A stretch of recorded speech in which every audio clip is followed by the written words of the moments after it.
Close your eyes and think. Not about just anything, but I want you to think about something very specific. I want you to think about thinking. This is known as metacognition, being aware of how you think and why. So think about it.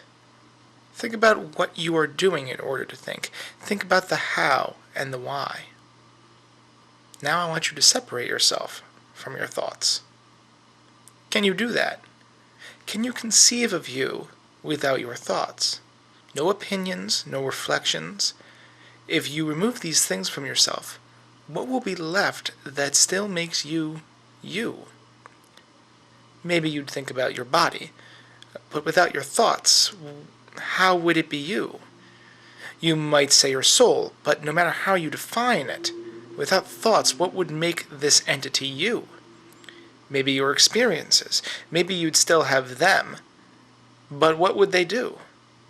Without your thoughts, you cannot access them. Without your thoughts, there would be no use for them. Perhaps our actions. After all, a baker bakes, right? Well, no. An oven bakes.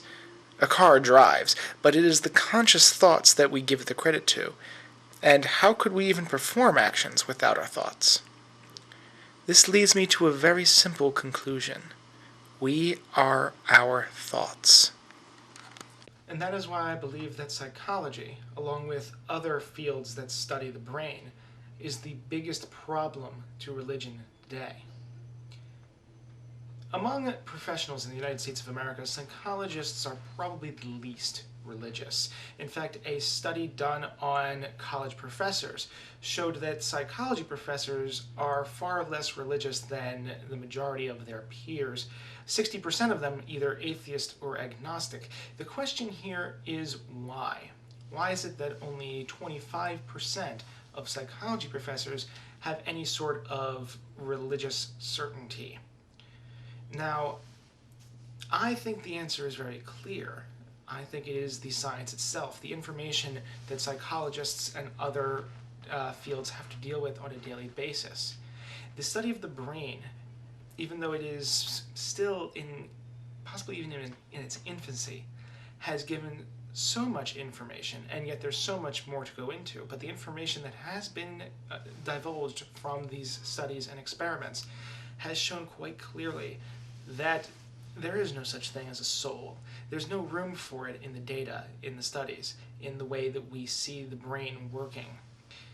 As I established earlier, we are our thoughts.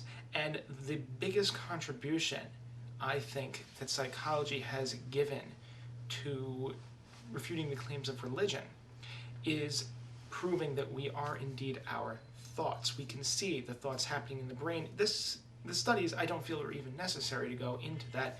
Merely ingesting certain substances, alcohol and drugs aside, even sugars or different types of food, can alter your behavior, alter your actions. And this is something very physical affecting you, which begs the question, if there's something more than our physical body, why that is the case. But we're really just scratching the surface in what the study of the brain has yielded as far as its implications for who and what we are.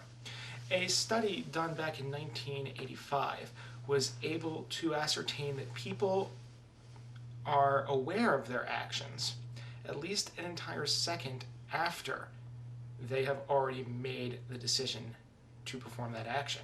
In other words, they make the decision before they're consciously aware that they've made the decision. This was a breakthrough study.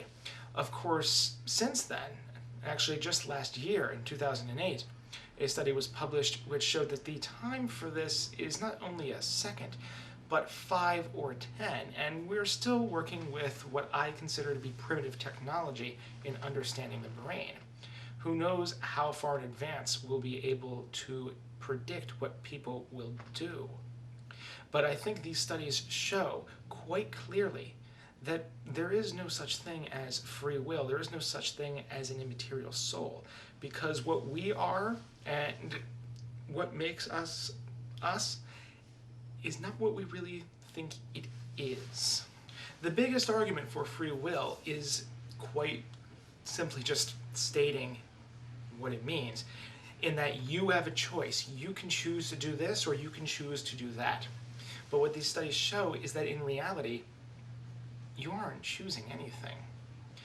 It is pretty much an illusion. It's not comforting to think about, I'm sorry about that, but it is the truth.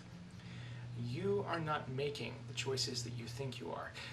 The moral argument for this I will bring up in a later video, but what's important to discuss right now is the implications for the possibility of a soul and for the possibility of free will, and I think this by itself clearly shows that such a thing is impossible.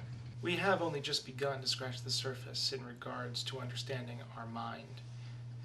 But perhaps my conclusions on this is still wrong.